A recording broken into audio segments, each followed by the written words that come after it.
मैं आज एक डेफिनेशन लेके पूरा भारत संविधान कैसे इवॉल्व हुआ, उसका स्ट्रक्चर क्या है, उसका इंस्टीट्यूशन रोल क्या है, उसको मैं आसान तरीके से डिस्कस कर लेता हूं आपके साथ।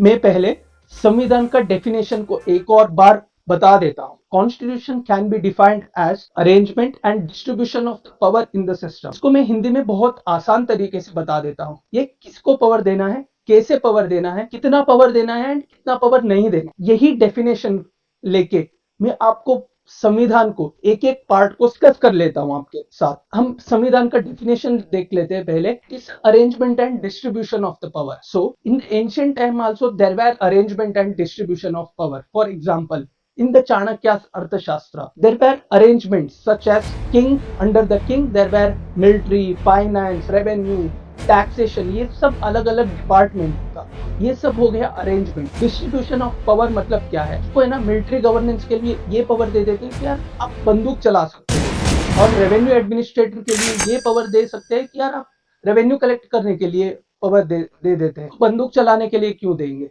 ऐसे पावर हमको अरेंज एंड डिस्ट्रीब्यूट कर देते हैं। बाद में हमारा कॉन्स्टिट्यूशन ऐसे ही इवॉल्व होते गया।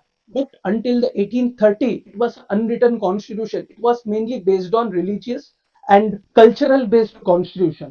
But after 1830, when the law 1833 under the Macaulay Law Commission was set up and codified all the laws of the religion. पहले हमारा रिलीजन ही हमारा कॉन्स्टिट्यूशन था, उसको हमने कोडिफाई करके एक लॉ बना दिया। उसमें हमने उस टाइम पे ही बना दिया uniform criminal law.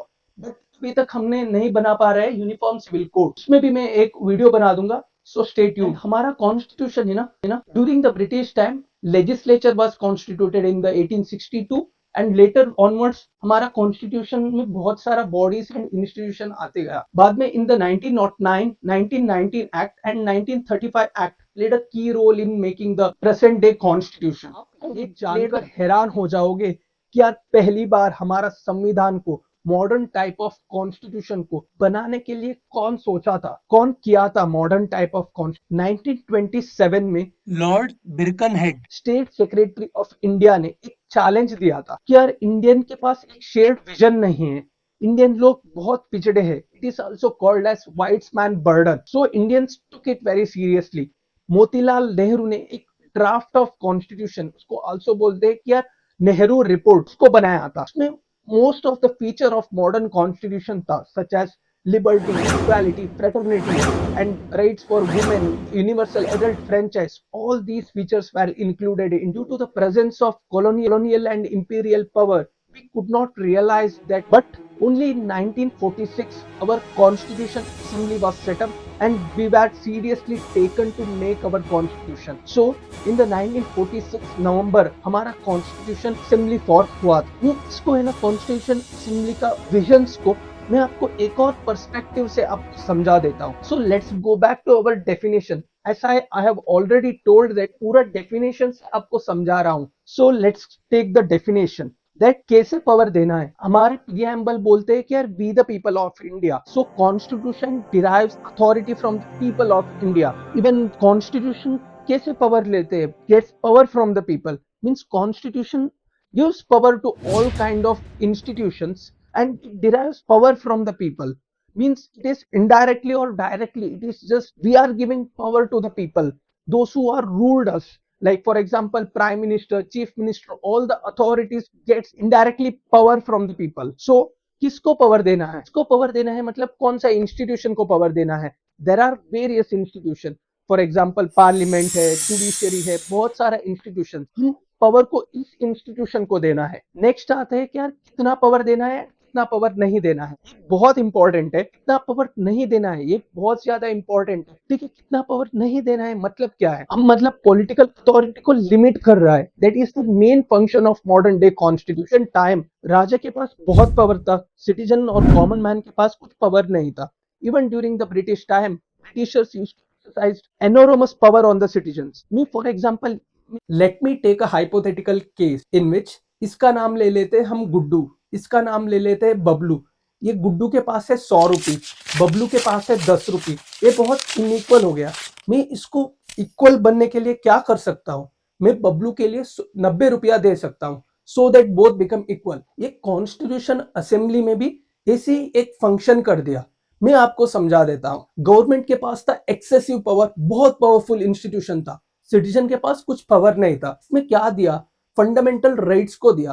Fundamental rights which limits the absolute authority of the government. मैं इसको और एग्जाम्पल के साथ आपको समझा देता हूं. For example, article 19 of the constitution which talks about the freedom of speech and expression. मेरे को YouTube वीडियो बनाना है against the government, but government में बोला ऐसा नहीं कर सकते. So I can directly go to supreme court under the article 32 of the Indian constitution which talks about the constitutional remedies. So I can say that fundamental rights, justice, freedom, ये सब tool है to prevent the absolute power of the state. मतलब equal बना देते. As in the constitution it states that everyone are equal before the law. जो वो prime minister हो, एक गरीब आम आदमी हो, सब इक्वल है in front of the government. In the next video I will explain about the fundamental rights, liberty, justice, बहुत सारा कॉन्सेप्ट्स को. Before going to that, and let me explain you why we needed the written constitution. There are two types of constitution.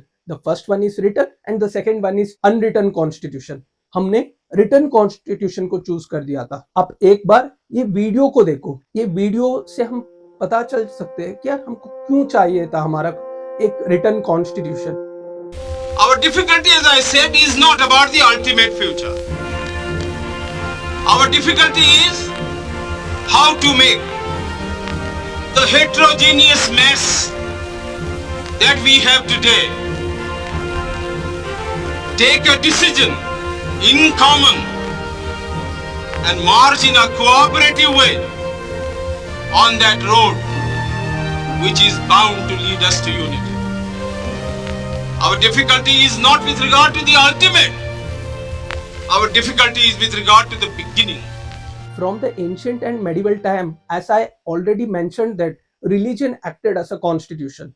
And after the British came, there were two types of the governance. First one is ruled by the Britishers in British India, and the second one is princely states. There are number of princely states who ruled based on their geography and the culture. So हमारा political system क्या था? बहुत divide हो चुका था, बहुत diversity था. When we came to the social system, हमारा सोशल सिस्टम में भी उतना ही डाइवर्सिटी था. मतलब when we go from Kerala to Kashmir, there are n number of culture, n number of language and n number of festivals and lot of things are there. हमको ऐसा एक constitution चाहिए था to keep the diversity intact and we could all come into a one platform and interact with one another. And to make a nation, there is a unity and integrity factor is very much important. And written constitution gives all kind of stability to make a nation. Our entire economy was ruined by the Britishers.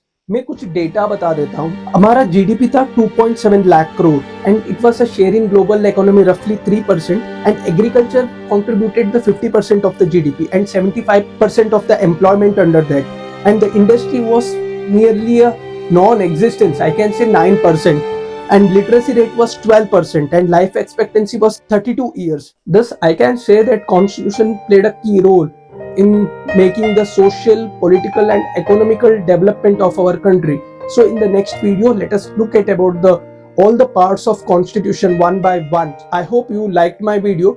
If you liked my video, please don't forget to like, share and subscribe. If you have any kind of doubts, please write it down in the comment box. Thank you.